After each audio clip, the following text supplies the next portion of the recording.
Hello everyone, welcome to our YouTube channel Shiksha Alliance. Today we are going to start our daily current affairs session in which we will cover important news from several newspapers, PIB and various government sources. So let's begin our session. Our first topic is India-Iran sign move for smooth movement of seafarers between both countries. India और Iran ने sign किया है memorandum of understanding को ताकि smooth movement हो सके सी Ferrer का दोनों कंट्री के बीच में। तो हम जानेंगे इसके बारे में। India and Iran signed a memorandum of understanding on recognition of certificate of competency in unlimited voyage to help seafarer from both country as per the provision of international convention on standard of training certification and watch keeping for seafarer 1928। India और Iran ने sign किया है एक MoU को recognize करते हुए certificate of competency को unlimited voyage के लिए, जो मदद करेगा सी फेरर को दोनों कंट्रीज का जो प्रोविजन है international convention on standard of training certificate and watch keeping for seafarer 1928 उसके अनुसार a seafarer voyage means an uninterrupted period when the sailor carries out his assigned duty or perform work assigned on board a ship. seafarer voyage का मतलब होता है एक uninterrupted period जब seller जो है वो कैरी करते हैं अपने असाइन ड्यूटी को या परफॉर्म करते हैं वर्क को जो उनको असाइन किया गया है शिप में। International convention on standard of training certificate and watch keeping for seafarer STCW 1978 convention जो है इसके बारे में भी हम जानेंगे। Is set qualification standard for master officer and watch personnel on sea going merchant ship. ये सेट करता है क्वालिफिकेशन स्टैंडर्ड को मास्टर्स ऑफिसर और वॉच पर्सनल के लिए सी गोइंग मर्चेंट शिप पे। STCW was adopted in 1928 by conference at the International Maritime Organization in London and entered into force in 1984. जो आपका international convention on standard of training certificate and watch keeping for seafarers 1978 conference है, international maritime organisation in London पे इसको adopt किया गया था और ये फोर्स पे आया था 1984 पे। The 1928 STCW Convention was the first to establish basic requirement for training, certification and watch keeping for seafarer on an international level. और जो 1978 का standard of training certificate and watch keeping for seafarer है convention है, यह पहला था जो establish करा था बेसिक रिक्वायरमेंट को training certificate and watch keeping को सीफेरर के लिए इंटरनेशनल लेवल पे। नेक्स्ट टॉपिक है हमारा new norms to ease doing business. तो नया नॉर्म्स लाया गया है ताकि आसान किया जा सके डूइंग बिजनेस को। Loan defaulter and entities under probe need NOC to invest oversee.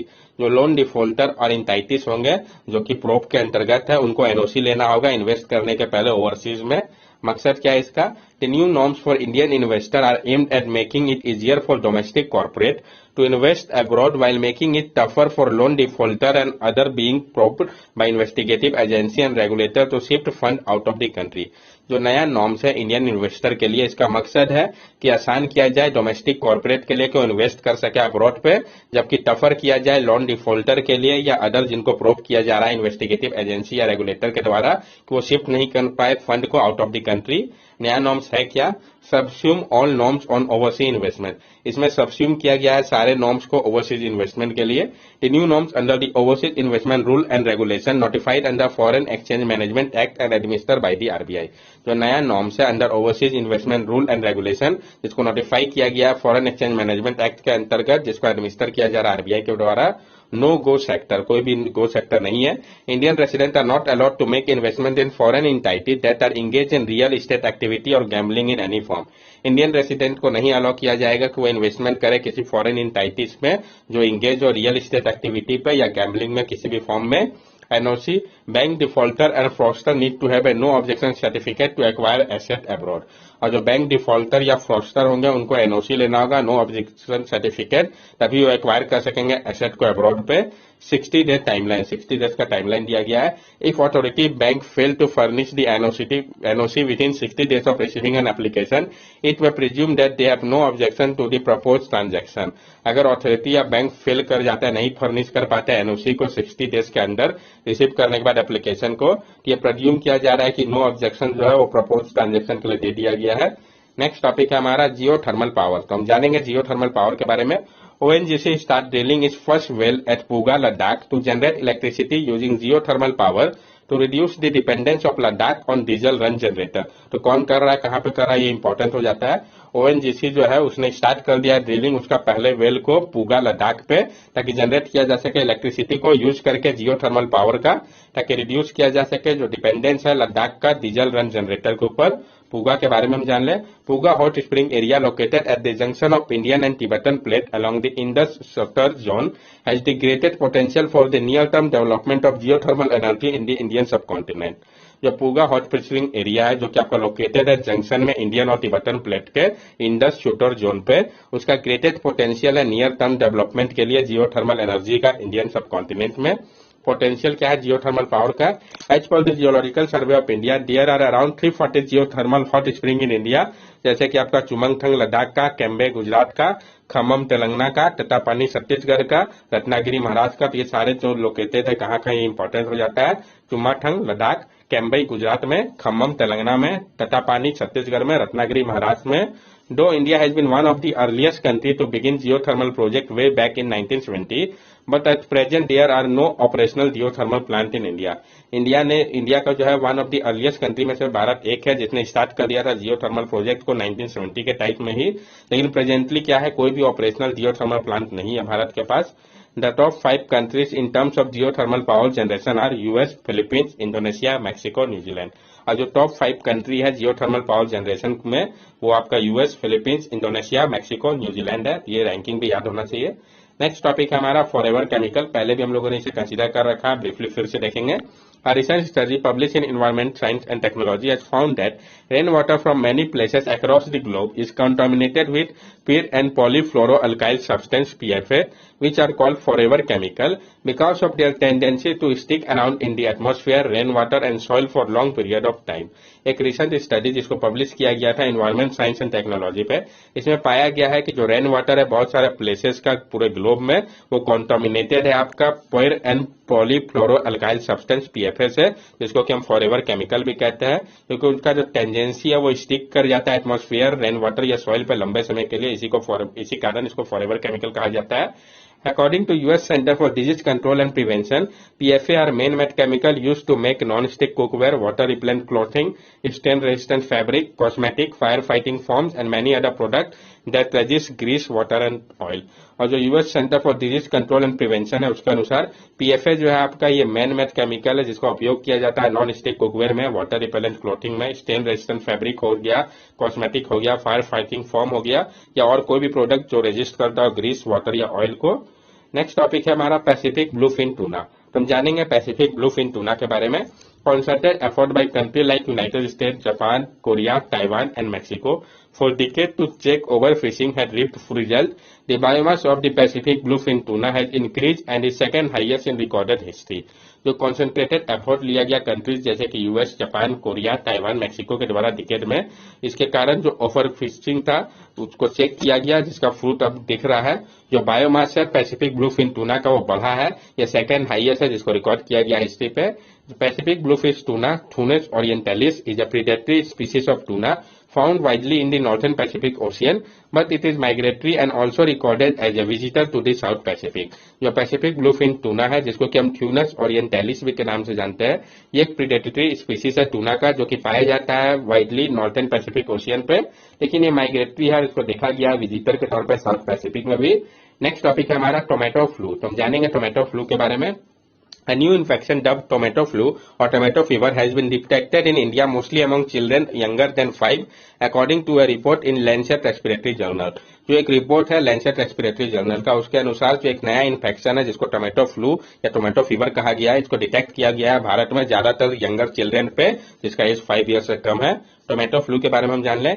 The tomato flu is caused by coxsackie virus A16। It belong to enterovirus family. तो इंपॉर्टेंट हो जाता है कि जो टोमेटो फ्लू है ये आपका कॉक्सेकाई वायरस A16 के कारण होता है, ये बिलोंग करता है इंटेरो वायरस फैमिली से, यानी वायरस के कारण होता है। The flu viral get is name because of it red blister is causes. ये जो फ्लू वायरल इसका नाम पड़ा है जो रेड ब्लिस्टर्स होता है इसके कारण, इसलिए flu affect children below 5 year of age. ये जो फ्लू है ये मेनली अफेक्ट कर रहा है चिल्ड्रन को जिसका एज 5 ईयर से कम है। सिम्टम्स क्या है तो रैशेस होना, हाई फीवर आना, ज्वाइंट में पेन, स्किन इरिटेशन, डिहाइड्रेशन जैसा कि आपको चिकनगुनिया, डेंगू में देखा जाता है, साथ साथ हैंड, फुट या माउथ डिजीज भी हो सकता है। This flu is a self-limiting one and that there is no specific drug for this. This means that the symptom will resolve over time on their own if supportive care is given. ये जो flu है वो self limiting one है, इसका मतलब है इसका कोई भी ड्रग फिलहाल अभी नहीं है। इसका मतलब है सिम्टम्स रिजॉल्व हो जाता है समय के साथ, सिर्फ सपोर्टिव केयर देने की आवश्यकता है। जैसा बाकी सब फ्लू होता है, टोमेटो फीवर जो है वो कॉन्टेजियस है। अगर किसी को इन्फेक्शन होता है इस फ्लू से तो उसको आइसोलेशन में रखना होगा क्योंकि ये स्प्रेड कर सकता है रैपिडली एक पर्सन से दूसरे को। नेक्स्ट टॉपिक है हमारा setting target of 10 million apprenticeship in 10 year. Set करने की बात कही गई है टारगेट 10 मिलियन अप्रेंटिसशिप की 10 साल के अंदर। तो हम जानेंगे ऐसा क्यों कहा गया, करंट स्टेटस क्या है, इससे रिलेटेड सब फैक्ट को हम कंसीडर करेंगे। तो as per study doubling the number of apprentice from 5 lakh to 10 lakh per year and setting an initial target of 10 million apprentice in 10 year is a crucial step in bridging the skill gap. जो एक study था उसके अनुसार जो double करने की बात कही गई है नंबर ऑफ अप्रेंटिस को 5 लाख से 10 लाख पर ईयर और सेट करने की बात कही गई है कि इनिशियल टारगेट 10 मिलियन अप्रेंटिस का 10 साल में, ये काफी इंपॉर्टेंट स्टेप है ब्रिज करने के लिए स्किल गैप को। जो अप्रेंटिसशिप है वो एक पेड जॉब होता है जहां पे एम्प्लॉय लर्न करता है, गेन करता है वैल्यूएबल एक्सपीरियंस को। यह इन्वॉल्व करता है जॉब को पार्ट टाइम क्लासरूम स्टडी के साथ। करंट स्टेटस क्या है, India currently is only 5 lakh apprentice which constitute 0.11% of the pool of apprentice world wide. India में अभी करेंटली सिर्फ 5 लाख अप्रेंटिस है जो कि कंस्टिट्यूट करता है माइनर एकदम 0.11% पूल अप्रेंटिस का पूरे विश्व का। अनएम्प्लॉयमेंट रेट जो इंडिया में वो 3.3% था 2020-21 में, जो कि यूथ एम्प्लॉयमेंट रेट आपका अनएम्प्लॉयमेंट रेट 12.9% है। Formal training in India remain low at less than 4%. In South Korea, more than 90% are formally trained. अब फॉर्मल ट्रेनिंग भी भारत में बहुत ही कम है, लेस देन 4% है, जबकि साउथ कोरिया जैसे कंट्री पे मोर देन 90% फॉर्मली ट्रेंड है। रीजन क्या है लो अप्रेंटिसशिप के पीछे, complex labour and regulatory requirement for firms who hire apprentice. Complex labour और रेगुलेटरी रिक्वायरमेंट पड़ती है फर्म्स के लिए जो हायर करते हैं अप्रेंटिस को। In India academic education theoretical is preferred over vocational training practical. Bharat में एकेडमिक एजुकेशन थ्योरेटिकल को प्रीफर किया जाता है वोकेशनल ट्रेनिंग प्रैक्टिकल के ऊपर। Significant mismatch between what the world of work need and what youth know. और significantly जो mismatch है जो वर्ल्ड को वर्क का आवश्यकता है जो यूथ जानता है, ये भी एक इश्यू है। Apprentice are seen as the source of cheap labour and enjoy inadequate protection. Apprentice को देखा जाता है एक सोर्स के तौर पर चीप लेबर के लिए और ये एंजॉय नहीं करते हैं, इनएडिक्वेट प्रोटेक्शन होता है इनके पास। Lack of information and matching of skill set for the employ as well as employer. जो कमी है इन्फॉर्मेशन और मैचिंग ऑफ स्किल सेट का एम्प्लॉय और एम्प्लॉयर का, ये भी बहुत बड़ा रीजन है। गवर्नमेंट सेक्टर लैक कर रहा है। 339 सेंट्रल पीएसयू जो है उसमें सिर्फ 150 इंगेज अप्रेंटिस है। गवर्नमेंट के द्वारा जो एफर्ट लिया गया है इसको डील करने के लिए। The national policy of skill development and entrepreneurship 2015 strongly focused on apprenticeship as a means to provide gainful employment. जो national policy of skill development and entrepreneurship है 2015 का, ये स्ट्रांगली फोकस कर रहा है अप्रेंटिसशिप के ऊपर ताकि ये प्रोवाइड कर सके गेनफुल एम्प्लॉयमेंट को। अप्रेंटिस प्रोत्साहन योजना जो है इसमें गवर्नमेंट रीइंबर्स करता है जो कॉस्ट है बेसिक ट्रेनिंग का अप्रेंटिस के लिए। National apprenticeship training scheme NATS first year apprenticeship programme ministry of education के अंतर्गत। National Employability through Apprenticeship Program, a PPP program to hire 2 lakh apprentices every year for the next 10 years under Ministry of Skill Development. It also releases Apprenticeship Outlook Report. और जो national employability through apprenticeship programme है जो कि एक PPP programme है जो higher करेगा 2 lakh apprentice को हर एक साल 10 साल के लिए मिनिस्ट्री ऑफ स्किल डेवलपमेंट के अंतर्गत, ये रिलीज करता है अप्रेंटिसशिप आउटलुक रिपोर्ट को भी। नेशनल अप्रेंटिसशिप मेला जो सपोर्ट कर रहा है हायरिंग को मोर देन 1 लाख अप्रेंटिस को। श्रेयास ये स्कीम है हायर एजुकेशन यूथ के लिए अप्रेंटिसशिप और स्किल के लिए। युवा यूथ स्किलिंग इनिशिएटिव हो गया। अप्रेंटिस एक्ट 1961 जो कि रेगुलेट करता है ट्रेनिंग को अप्रेंटिस का इंडस्ट्री पे। व्हाट शुड बी डन, क्या करने की आवश्यकता है। तो new employer led training manual to impart need based skill. जरूरत है नया एम्प्लॉयर लेड ट्रेनिंग का जो कि मैनुअली इम्पार्ट करेगा नीड बेस्ड स्किल को। Change in pedagogy and curriculum in university. जरूरत है पेडागोलॉजी और करिकुलम जो है यूनिवर्सिटी का उसमें बदलाव की। बेटर स्किलिंग गवर्नेंस चाहिए। स्टडी के अनुसार हर एक MSME जो कि इंगेज है सिर्फ एक अप्रेंटिस को इंडिया पे, उसमें 25 लाख तक की पोटेंशियल है।